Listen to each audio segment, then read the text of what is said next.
Hello students, स्वागत है आपका मेरे इस चैनल में एनालिटिकल हब। जैसे कि कल हमने कंप्लीट कर लिया था मास स्पेक्ट्रोस्कोपी का इंस्ट्रूमेंटेशन और उसका इंट्रोडक्शन। हमने ये दो चीज़ कंप्लीट की थी और आज हम स्टार्ट करेंगे आयोनाइजेशन मेथड्स। देखिए, आयोनाइजेशन मेथड स्टार्ट करने से पहले मैं आपको ये बता दूँ कि मास स्पेक्ट्रोस्कोपी जो है वो आयोनाइजेशन मेथड पर हाईली डिपेंडेंट होती है।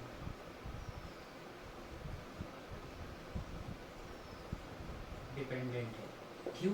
अगर आयनाइजेशन मेथड होगी, अगर आयनाइजेशन मेथड है तो ही हमें नंबर ऑफ पीक्स मिलेगी और हमें मिलेगी और इंटेंसिटी ऑफ पीक्स भी हमें आयनाइजेशन मेथड के कारण ही मिलेगी। इंटेंसिटी ऑफ पीक्स भी हमें आयनाइजेशन मेथड के कारण ही मिलती है। तो मैंने ये कहा कि मास स्पेक्ट्रोस्कोपी आयोनाइजेशन मेथड पर हाईली डिपेंडेंट है और आयोनाइजेशन मेथड होगी तो हमें इजीली नंबर ऑफ पीक्स मिल जाएगी मास स्पेक्ट्रोस्कोपी में और उसकी इंटेंसिटी और पीक की इंटेंसिटी भी हम इजीली पता कर सकेंगे। ठीक, आगे चलो।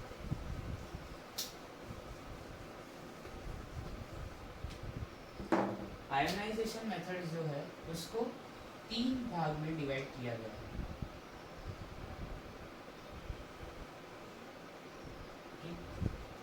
पहली होती है दूसरी और तीसरी। ठीक है, फर्स्ट है गैस फेज आयोनाइजेशन।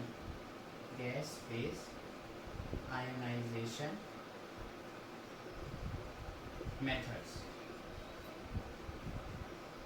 दूसरा है वेपर फेज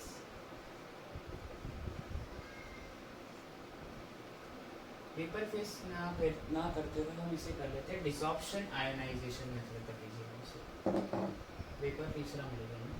सेकंड है डिसॉर्प्शन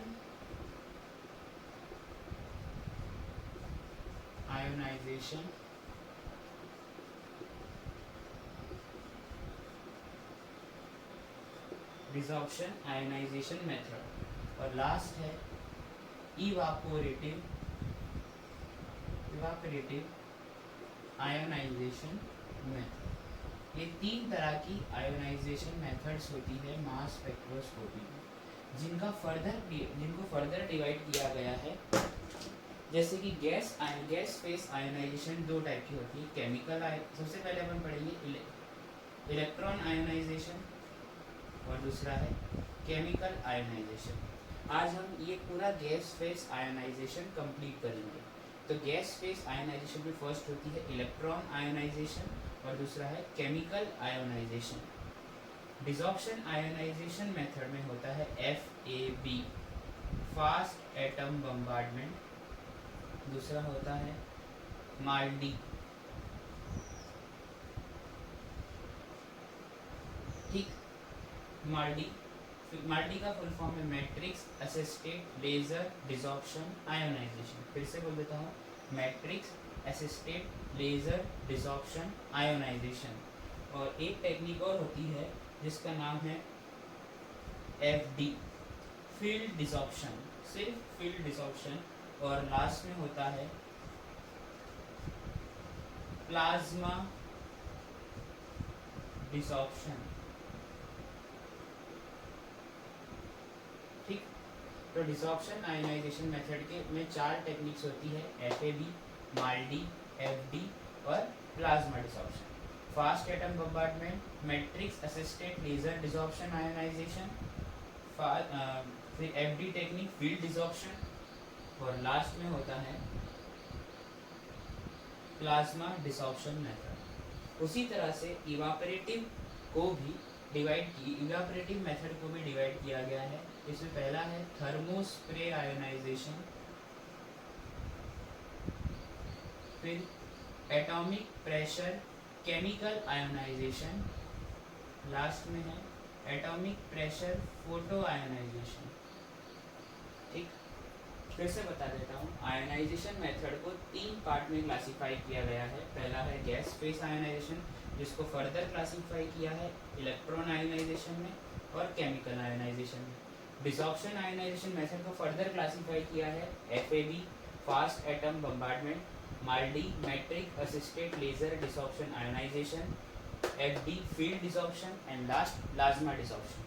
उसी तरह से इवापोरेटिव आयोनाइजेशन मेथड को क्लासिफाई किया गया है थर्मोस्प्रे आयोनाइजेशन में, एटॉमिक प्रेशर केमिकल आयोनाइजेशन में और एटॉमिक प्रेशर फोटो आयोनाइजेशन में इसको फर्दर क्लासिफाई किया गया है। आज हम गैस फेस आयोनाइजेशन को कंप्लीट कर लेंगे।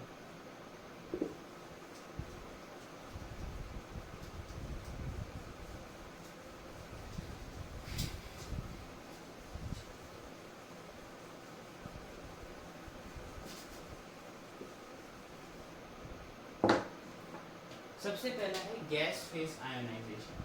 गैस फेस आयोनाइजेशन मेरे साथ ही आप पॉइंट्स लिखते चलेंगे। सबसे पहला पॉइंट है it is an oldest technique, ये सबसे पुरानी टेक्निक है आयोनाइजेशन की। Second point applicable two compounds,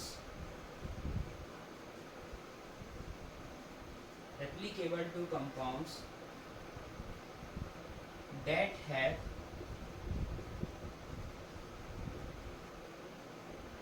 minimum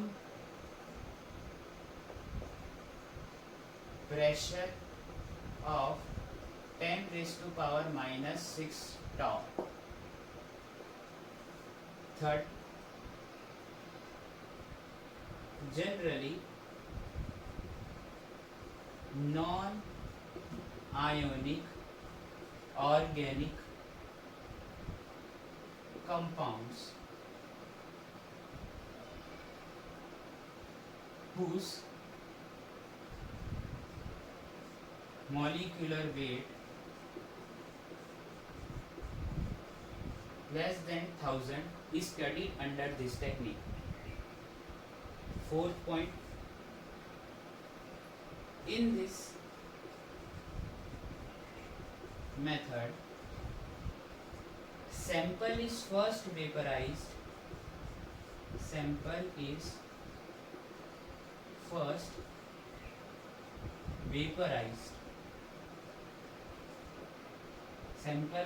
vaporized before ionization। ठीक, तो ये 4 पॉइंट आप गैस फेस आयोनाइजेशन में मेंशन कर सकते हैं। जनरली जो मास स्पेक्ट्रोस्कोपी टेक्निक होती है वो ऑर्गेनिक स्पेक्ट्रोस्कोपी है, मतलब हम generally organic compound, mainly organic compound हम मास स्पेक्ट्रोस्कोपी में स्टडी करते हैं। अब गैस फेस आयोनाइजेशन जो है इसके 4 पॉइंट 1 2 3 4। सबसे पहला it is an oldest technique. Second applicable, ऐसे कंपाउंड जिनका मिनिमम प्रेशर 10⁻6 का, जनरली इस टेक्निक में, इसका मतलब ये है कि जनरली इस टेक्निक में हम इतना प्रेशर यूज़ करेंगे, इतना या इससे थोड़ा 19-20 हो सकता है। Third, generally non ionic organic compounds whose molecular weight 10 is less than 1000 is used in this technique। और लास्ट में in this method sample is first vaporized and before ionization। सबसे पहले इसको वेपर में कन्वर्ट करेंगे फिर आयोनाइजेशन में। कल ही मैंने इंस्ट्रूमेंटेशन में बताया था कि सैंपल जनरली मास स्पेक्ट्रोस्कोपी में गैसियस ही होगा या वेपराइज्ड भी होगा। इसे आप नोट डाउन कर सकते हैं। चलिए आगे।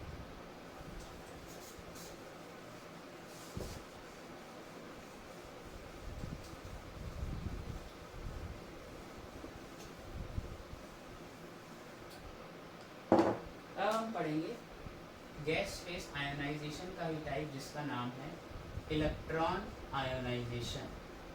देखिए, इसको स्टार्ट करने से पहले आप अपने सामने एक बार मास स्पेक्ट्रोस्कोपी का इंस्ट्रूमेंटेशन सामने रख लीजिए और उसे एक नज़र देख लीजिए, और जो भी मैंने पिछले लेक्चर में मास स्पेक्ट्रोस्कोपी में पढ़ाया था उसको भी एक बार देख लीजिए। अगर आपने मेरी वो वीडियो नहीं देखी तो मैं डिस्क्रिप्शन बॉक्स में उसकी लिंक दे दूँगा। चलिए स्टार्ट करते हैं। ठीक है, अब इलेक्ट्रॉन स्प्रे आयोनाइजेशन जो है, ठीक है, इलेक्ट्रॉन स्प्रे नहीं, इलेक्ट्रॉन आयोनाइजेशन टेक्निक जो है वो जनरली हार्ड आयोनाइजेशन टेक्निक है, हार्ड आयोनाइजेशन टेक्निक। अब ये हार्ड आयोनाइजेशन टेक्निक क्या होता है, तो ठीक है देखिए, हार्ड आयोनाइजेशन टेक्निक, जैसे ये आयोनाइजेशन टेक्निक जो है हमारी मास स्पेक्ट्रोस्कोपी को, उसको हम इधर समझ लेते हैं एक बार। इधर देखिए आप, जैसे कि आयोनाइजेशन टेक्निक है मास स्पेक्ट्रोस्कोपी की, उसको दो पार्ट में तोड़ दीजिए, उसको दो भाग में क्लासिफाई किया गया है। सारी की सारी टेक्निक को जो तीन भाग में क्लासिफाई किया है उनको इन दो में समझिए, hard and soft. Hard technique and soft technique. Hard technique में फ्रेगमेंटेशन ज़्यादा होता है, फ्रेगमेंटेशन ज़्यादा होता है, फ्रेगमेंटेशन मोर। क्यों ज़्यादा होगा, क्योंकि एनर्जी ज़्यादा यूज़ की जाएगी। अभी मैं आपको इसी में समझा दूंगा कि इसे हार्ड टेक्निक क्यों कहा गया। तो हार्ड टेक्निक में फ्रेगमेंटेशन ज़्यादा होता है पर इंटेंसिटी कम होती है, intensity of peaks are less. लेकिन सॉफ्ट टेक्निक में फ्रेगमेंटेशन कम होता है, फ्रेगमेंटेशन लेस, क्योंकि एनर्जी भी कम यूज करेंगे हम, और इंटेंसिटी ज़्यादा होती है, इंटेंसिटी ऑफ पीक्स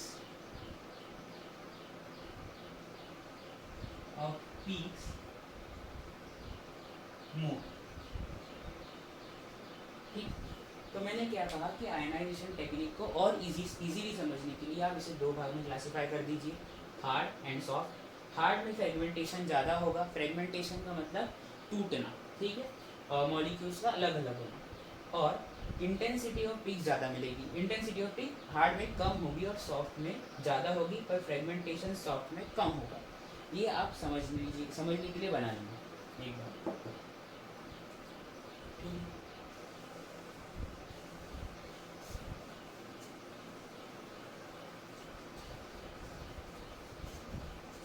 ठीक, अब मैंने कहा कि इलेक्ट्रॉन आयोनाइजेशन टेक्निक जो है हार्ड आयोनाइजेशन टेक्निक है। इसका मतलब क्या हुआ कि यहाँ पे एनर्जी ज़्यादा यूज़ की जाएगी, तो एनर्जी यहाँ से आएगी इलेक्ट्रोड पोटेंशियल के थ्रू, और इलेक्ट्रोड पोटेंशियल किसका होगा, टंगस्टन फिलामेंट का होगा।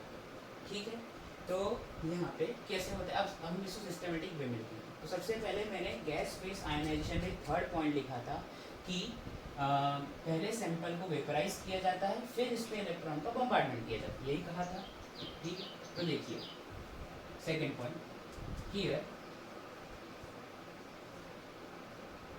वेपराइज्ड sample, here vaporized sample is vaporized sample is bombarded by beam of electron। कल मैंने इंट्रोडक्शन में समझाया था कि एनालाइट के ऊपर हम इलेक्ट्रॉन बीम डालेंगे, वही सेम कंसेप्ट यहाँ फॉलो होगा। Here vaporized sample is bombarded by beam of electron and electron beam is produced by tungsten filament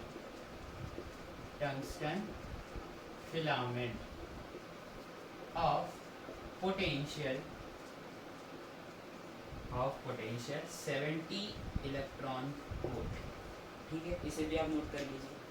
ठीक, नेक्स्ट पॉइंट देखिए, कल ही मैंने कहा था, रुक जाइए, एक मिनट जाइए। यहाँ पे मास स्पेक्ट्रोस्कोपी में हम ऑर्गेनिक मॉलिक्यूल्स की स्टडी करते हैं, और for organic molecules only 15 electron volt up to 15 electron volt electrode potential is required।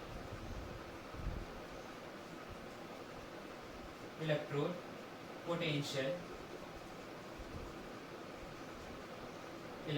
potential is required। वही बात कल वाली फिर रिपीट हो रही है कि ऑर्गेनिक मॉलिक्यूल को 15 इलेक्ट्रॉन वोल्ट की ही, उसको तोड़ने के लिए हमें 50 इलेक्ट्रॉन वोल्ट की एनर्जी की ज़रूरत, लेकिन हम तो दे रहे हैं 70 इलेक्ट्रॉन वोल्ट, तो बचा हुआ एनर्जी कहाँ जाएगा? तो बची हुई एनर्जी फ्रेगमेंटेशन में ही यूज़ होगी। ठीक है, फ्रेगमेंटेशन में यूज़ होगी। तो for organic molecule up to 15 electron volt electrode potential is required and rest of potential is used for fragmentation,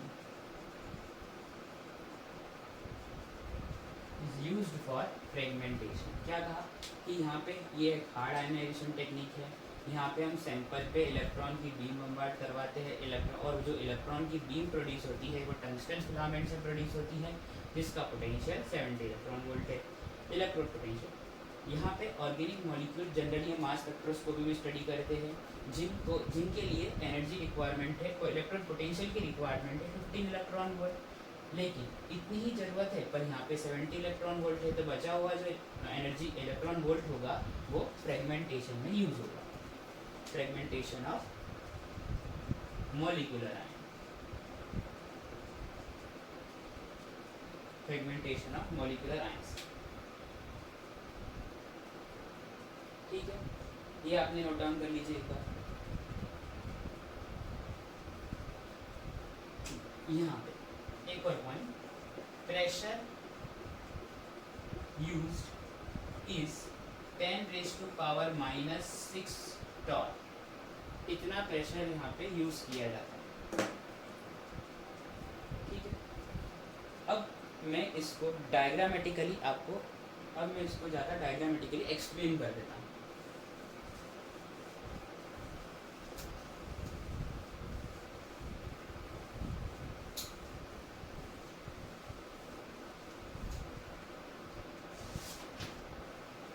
देखिए, डायग्राम बनाने से पहले एक बात, मैंने ये बात हमको अब पिछले लेक्चर में ही बता दी थी कि एनालाइट है, उसके ऊपर इलेक्ट्रॉन बीम पास करेंगे तो मॉलिक्यूलर आयन बनेगा और इलेक्ट्रॉन हमें वापस मिल जाएंगे। ये कैसे बना? क्योंकि इसमें से इलेक्ट्रॉन रिमूव हुआ है और जो इलेक्ट्रॉन हमने दिया था वो भी हमें मिल चुका है, तो ये रहा मॉलिक्यूलर आयन। अब इस मॉलिक्यूलर आयन को बनने के लिए एनर्जी की इलेक्ट्रॉन पोटेंशियल की रिक्वायरमेंट है 15 इलेक्ट्रॉन, पर टंगस्टन फिलामेंट के पास 70 इलेक्ट्रॉन वोल्ट का इलेक्ट्रॉन पोटेंशियल है, तो रिमेनिंग क्या करेगा? इसका फ्रेगमेंटेशन कर देगा, M1 plus M2 plus M3 plus etcetera, ऐसे इसने फ्रेगमेंटेशन कर दिया। ठीक है, इलेक्ट्रॉन आयोनाइजेशन का यही है प्रिंसिपल, बेसिक प्रिंसिपल यही है।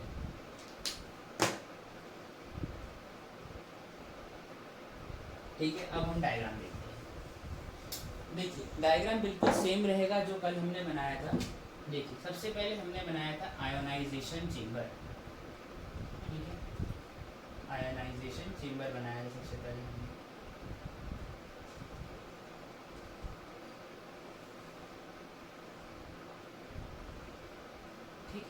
यहाँ पे आयोनाइजेशन चेम्बर था, यहाँ से सैंपल इंट्रोड्यूस होगा, टंगस्टन फिलामेंट थे यहाँ पे, हीटिंग कॉइल यहाँ पे थी, मैं लेबलिंग कर दूंगा फिर से। फिर उसके बाद अब आयोनाइजेशन चेम्बर में क्या प्रोसेस होती है वो मैं यहाँ पे दिखाता हूँ आपको डिटेल। ठीक है, sample introduction, sample introduction, sample का इंट्रोडक्शन हुआ। ठीक, सैंपल किस फॉर्म में था? गैसियस, तो चलो गैसियस फॉर्म।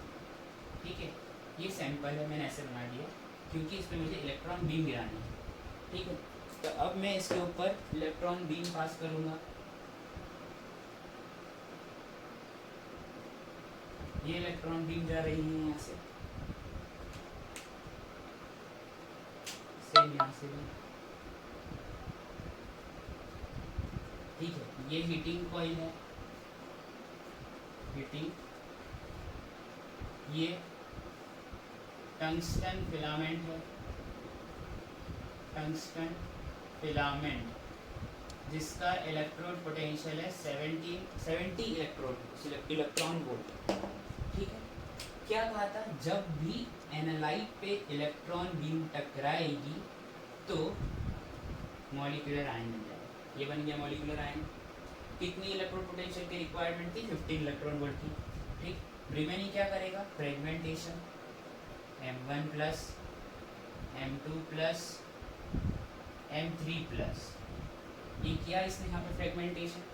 ठीक, अब ये जो आयन है, तो ये पूरा जो चेम्बर था वो क्या था, ये जो पूरा है तो इसे हम कहते थे आयोनाइजेशन चेम्बर।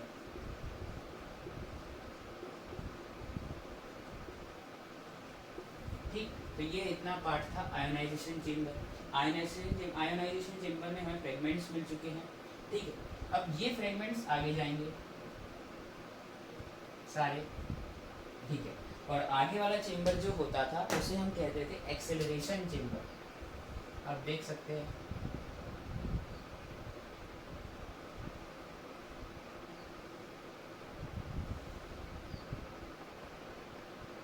Acceleration chamber.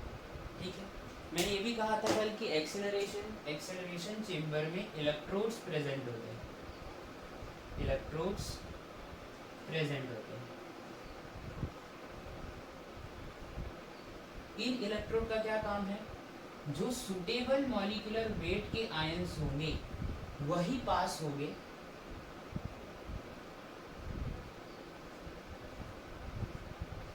बाकी जो हैवी और लाइट होंगे वो डिफ्लेक्ट हो जाएंगे। ये सारे इलेक्ट्रोड ही है, ये भी इलेक्ट्रोड है। ठीक, ये सब ये तीनों इलेक्ट्रोड है ये, और ये पूरा एक्सेलरेशन चेम्बर है। तो मैं नोट डाउन करवा देता हूँ। क्या कहा था कि ये आयंस एक्सेलरेशन चेम्बर में जाएंगे। एक्सेलरेशन चेम्बर में क्या होता है, सिर्फ सूटेबल मॉलिक्यूलर वेट का आयन ही आगे पास होता है और जाता है टूवर्ड्स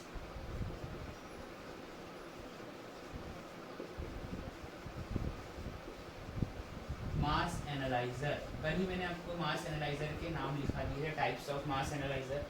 ठीक, ये कौन सा चेम्बर हुआ, यहाँ से यहाँ तक का ये हुआ एक्सेलरेशन चेम्बर।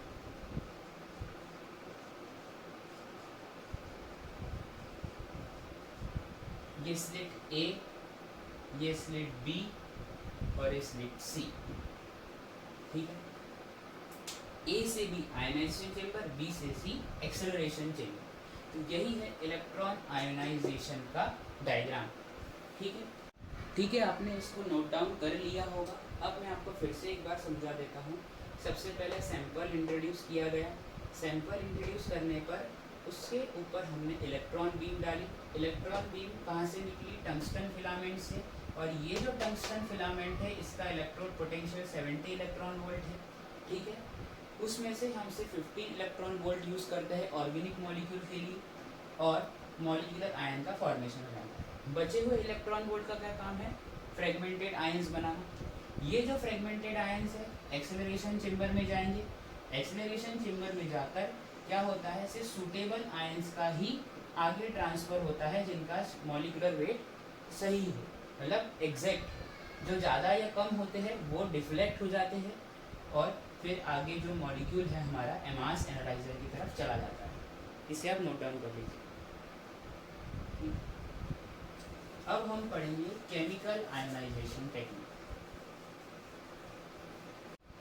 चलिए अब हम पढ़ेंगे केमिकल आयोनाइजेशन। देखिए, केमिकल आयोनाइजेशन टेक्निक की हमें ज़रूरत क्यों पड़ती है। पहली बात तो ये सुपीरियर है इलेक्ट्रॉन आयोनाइजेशन से। ऐसा क्यों, क्योंकि इलेक्ट्रॉन आयोनाइजेशन में इतना ज़्यादा इलेक्ट्रोड पोटेंशियल यूज़ किया जाता है कि मॉलिक्यूल के बहुत ज़्यादा फ्रेगमेंटेशन हो जाते हैं, लॉट्स ऑफ फ्रेगमेंटेशन। और यही एक कारण है लॉट्स ऑफ फ्रेगमेंटेशन की वजह से, जिससे हमें इंटेंसिटी ऑफ पीक्स जो होती है वो लेस मिलती है। इंटेंसिटी ऑफ पीक लेस होता है।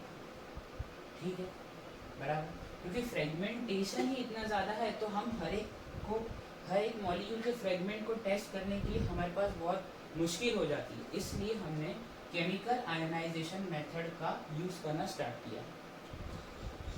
ठीक है, अब इसके पॉइंट्स भी लिखेंगे अब सबसे पहला पॉइंट ये है कि केमिकल आयनाइजेशन जो है एक सॉफ्ट टेक्निक है। Soft ionisation technique. अब ये सॉफ्ट आयनाइजेशन टेक्निक का क्या मतलब हुआ, क्योंकि यहाँ पे एनर्जी कम यूज होती है और इंटेंसिटी ऑफ हीट ज़्यादा होती है। दूसरा पॉइंट ये है, here reagent gas or carrier gas is used in place of tungsten filament। इसका मतलब यहाँ पे इलेक्ट्रॉन बीम की कोई जरूरत नहीं, हम यूज नहीं करते। रिएजेंट गैस के एग्जांपल्स हो सकते हैं, examples of reagent gas are, क्या क्या एग्जांपल हो सकते हैं। तो पहला, मीथेन यूज की जाती है। दूसरी, आइसोब्यूटेन यूज की जाती है एज ए कैरियर गैस, या अमोनिया यूज की जाती है एज ए कैरियर गैस। ठीक है, फोर्थ पॉइंट, यहाँ पे जो प्रेशर होगा, प्रेशर जो रिक्वायर होता है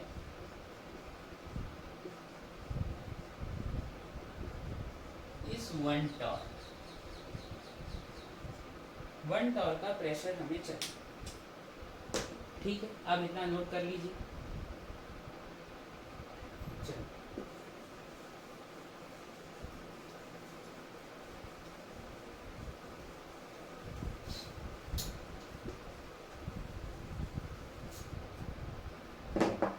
ठीक है, अब आगे देखते हैं। देखिए, हमने कैरियर गैस लिया मीथेन, ठीक है, इस पे एक इलेक्ट्रॉन बम्बार्ड कराया, वही हमारा कंसेप्ट है फर्स्ट। तो हमें मिलेगा मॉलिक्यूलर आयन या रेडिकल कैटायन भी, रेडिकल कैटायन भी कहते हैं इसे, ये मिलेगा। और इलेक्ट्रॉन तो बाहर 2 ही मिलेंगे हमें। ठीक है, इसी को, ये जो मॉलिक्यूलर कैटायन है, नहीं अगर ये तो ठीक है, अगर सिमिलरली जैसे मैंने अमोनिया भी यूज़ कर सकता हूँ। अगर मैं अमोनिया यूज़ करूँगा तो मुझे NH3 plus NH4 ammonium ion use करूँगा तो मुझे NH3 प्लस मिल जाएगा और 2 इलेक्ट्रॉन बाहर मिल जाएंगे। यहाँ पर भी CH4 रहेगा और यहाँ NH3 रहेगा, सॉरी CH3 यूज़ करूँगा, तो यहाँ पे CH4 यूज़ करूँगा तो इस पर 1 इलेक्ट्रॉन डालूंगा तो ये मिलेगा। NH3 यूज़ करूँगा तो भी मुझे मॉलिक्यूलर आयन मिल जाएगा। ठीक है, अगर एक और तरीका, फिर यही CH4 जो है, CH4 रेडिकल, ठीक है, उस में से अगर 1 इलेक्ट्रॉन निकल जाए, ठीक, 1 इलेक्ट्रॉन निकल जाए, या फिर आप हाइड्रोजन ही डायरेक्टली रिमूव कर दीजिए, हाइड्रोजन रिमूव हो जाए, प्रोटॉन, ठीक है, तो हमें ये मिल जाएगा। तो ये जो बने हैं ये सारे के सारे प्राइमरी आयन्स हैं। ये तो मॉलिक्यूलर आयन तो है ही, पर ये जो मिले हैं ये सब प्राइमरी आयन्स हैं। देखिए, मैंने क्या कहा, कैरियर गैस मीथेन हो सकती है, अमोनिया हो सकती है, आइसोब्यूटेन हो सकती है। मैंने लिया मीथेन लिया, मीथेन पे 1 इलेक्ट्रॉन डाला, मुझे मॉलिक्यूलर आयन मिला। ठीक है, उसी तरह से अमोनिया भी ले सकते हो एग्जाम्पल के लिए, तो मुझे ये मिल जाएगा। फिर ये जो होता है इसको हम दूसरा नाम कहते हैं रेडिकल कैटायन भी कहते हैं। तो ये रेडिकल कैटायन अपने आप में ही बहुत अनस्टेबल है, इसलिए ये अपने में से एक हाइड्रोजन को रिलीज करके मिथाइल रेडिकल बना देता है। ठीक है, तो ये प्राइमरी आयंस हो गए। फिर जो प्राइमरी आयंस होते हैं, primary ions react with carrier gas, react with carrier gas या reagent gas to produce secondary ions, to produce secondary ions. वो कैसे, तो देखते पहला क्या बना था, ये वाला, ये प्राइमरी आयंस सारे, तो मैंने सिर्फ मीथेन का एग्जांपल लिया है। तो CH4 रेडिकल ये रिएक्ट करेगा किसके साथ, तो ये रिएक्ट करेगा कैरियर गैस मीथेन के साथ। क्या मिलेगा हमें, तो हमें मिल जाएगा CH5 plus plus CH3 radical, CH3 radical, ठीक है। अब CH3 आयन ये वाला फिर से कैरियर गैस के साथ रिएक्ट कर जाए तो हमें मिल जाएगा C2H5 प्लस प्लस H2, ये देख लेना। फिर यही C2H5 प्लस फिर से कैरियर गैस के साथ रिएक्ट करे, ये C2H5 प्लस फिर से कैरियर गैस के साथ रिएक्ट करे तो C3H5 प्लस प्लस 2H2 मिलेगा। नोट डाउन कर लीजिए आप, ठीक। तो क्या हुआ, पहले मीथेन के ऊपर इलेक्ट्रॉन डाला, मॉलिक्यूलर केटायन या प्राइमरी आयंस मिल गए हमें। ये जो प्राइमरी आयंस है, ठीक है, अब ये जो मिला था मॉलिक्यूलर केटायन, ये बहुत अनस्टेबल होता है, इसलिए इसमें कन्वर्ट हो गया मिथाइल रेडिकल में, मिथाइल आयन में। फिर ये जो प्राइमरी आयंस बने हैं ये रिएक्ट करेंगे कैरियर गैस के साथ, कौन सी जब मैंने मीथेन ही ली है, ठीक है, और प्रोड्यूस करेंगे सेकेंडरी आयंस। तो ये जो बने ये सारे की सारे सेकेंडरी आयंस है, ठीक है, ये सब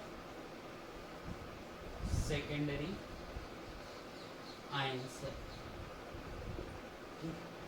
अब ये सेकेंडरी आयंस रिएक्ट करेंगे मॉलिक्यूल के साथ या एनालाइट के साथ।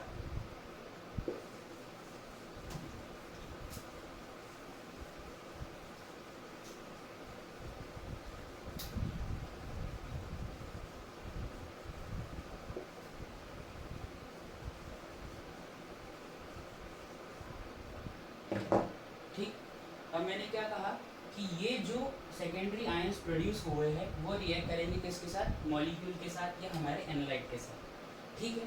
तो मैं लिखूंगा secondary ions reacts with analyte molecule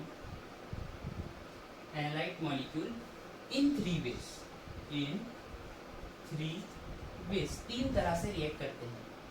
पहला प्रोटॉन ट्रांसफर,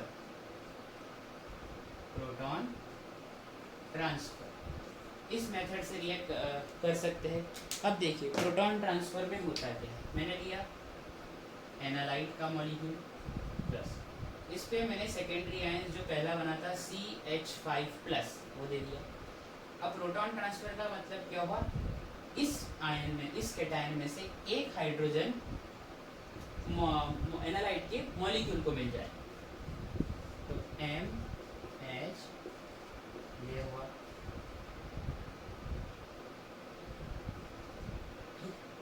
M और क्या मिल गया CH4, ठीक। अब या तो दूसरा सेकेंडरी आयंस था हमारे पास, वो था C2H5 प्लस, ठीक है। इसमें क्या होगा, इसमें भी सेम प्रोटॉन ट्रांसफर, एक हाइड्रोजन इसे दे दिया जाए इसको और मिल जाए C2H6 sorry H4,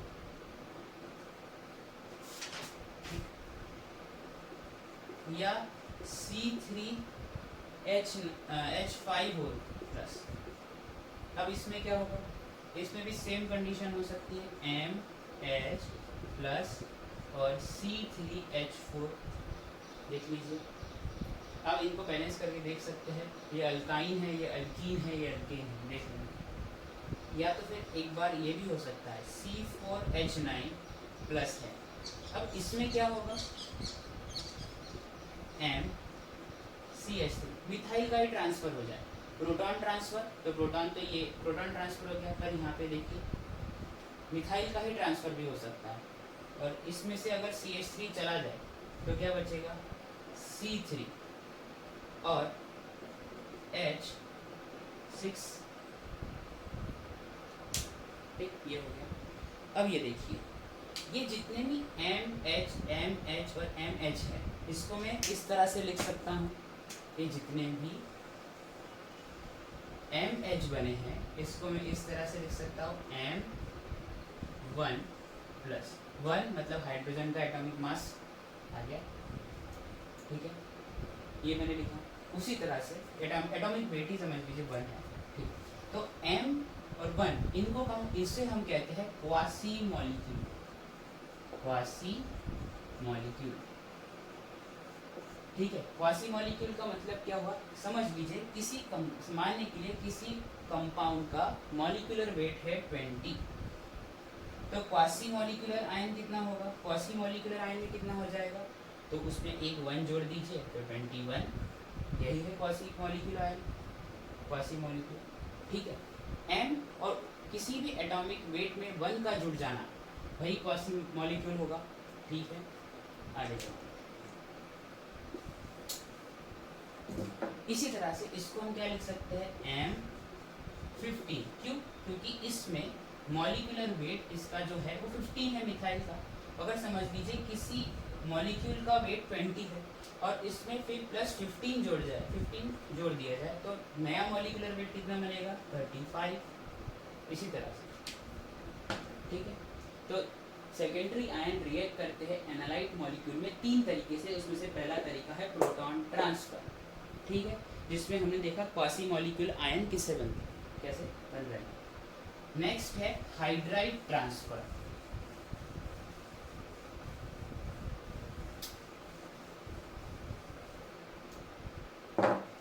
hydride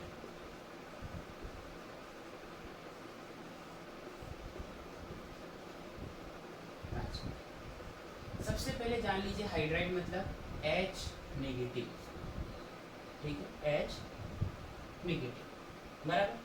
proton transfer हो रहा था सेकेंडरी आयन से मेटल में, तो हाइड्राइड ट्रांसफर होगा मेटल से सेकेंडरी आयन में। देख लीजिए एग्जांपल के लिए, ये एनालाइट का मॉलिक्यूल प्लस सेकेंडरी आयन्स में लिख देता हूँ, जिसमें मैंने लिखा C2H5 लिख दिया, इसमें से एक हाइड्रोजन उठ के इसको मिल जाए तो M- ऐसा प्लस C2H6, यही हाइड्राइड ट्रांसफर हो गया।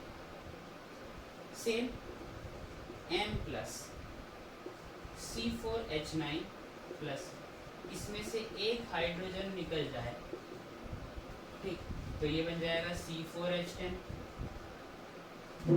यही होता है हाइड्राइड ट्रांसफर, ठीक है। और थर्ड होता है इलेक्ट्रोफिलिक एडिशन,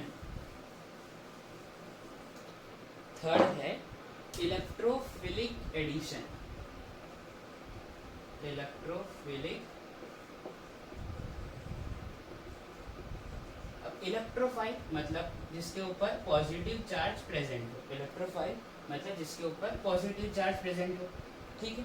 तो सेकेंडरी आयंस जो थे, जैसे मैंने लिखा एनालाइट का मॉलिक्यूल प्लस, ये देखो ये एक मॉलिक्यूल है जिसपे पॉजिटिव चार्ज प्रेजेंट है, तो इलेक्ट्रोफाइल हो गया। इलेक्ट्रोफाइल का एडिशन, तो ऐड कर दो MCH3, ऐड कर दिया, इस तरह से इलेक्ट्रोफिलिक एडिशन होता है, ठीक। अब इसका हम डायग्राम देखेंगे, डायग्राम बिल्कुल सेम ही होगा जैसे हमने मास इंस्ट्रूमेंटेशन में पढ़ा था, मास स्पेक्ट्रोस्कोपी इंस्ट्रूमेंटेशन में पढ़ा था। देखिए पहला वही चेंबर हमारा आयोनाइजेशन चेंबर, बस इसमें कुछ चेंजेस होंगे।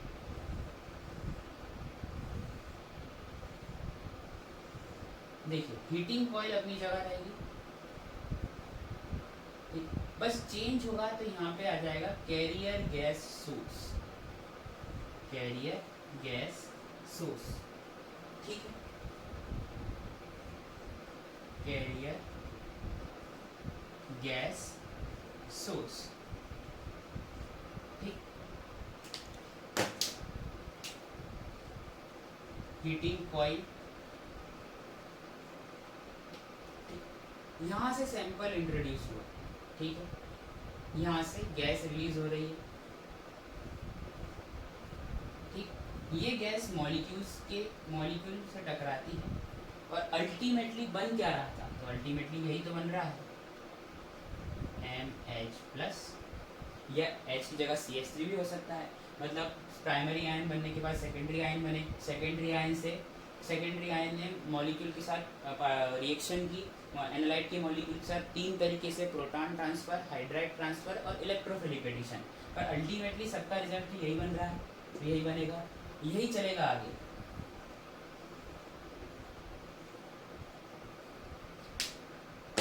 ये आगे जाएगा एक्सेलरेशन चेंबर, ये एक्सेलरेशन चेंबर, फिर यहाँ पे वही सेम इलेक्ट्रोड प्रेजेंट होंगे और इनका काम यही है कि सुटेबल मॉलिक्यूलर आयन को ही जाने दे, कहा जाएगा टूवर्ड्स मास एनालाइजर,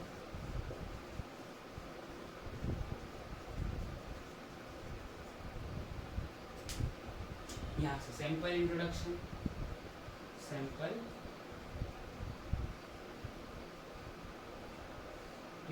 ये सैंपल का मॉलिक्यूल है, ये कैरियर गैस सोर्स, कौन सी कैरियर गैस यूज होती है मैंने आपको बता दिया, मीथेन, आइसोब्यूटेन और अमोनिया, ये गिनवा दी, ये slit A, slit B, slit C, यहाँ से यहाँ तक आयोनाइजेशन चेंबर,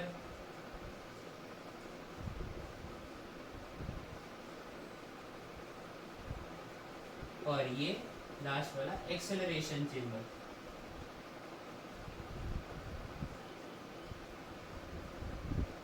ये सारे इलेक्ट्रोड, ये तीन इलेक्ट्रोड है, इलेक्ट्रोड से ऊपर वाले भी इलेक्ट्रोड ही हो गए, ठीक। ये जो बना MH+, MH और उसके ऊपर प्लस चार्ज, इसे हम कहते हैं quasi molecular ion, quasi molecular ion.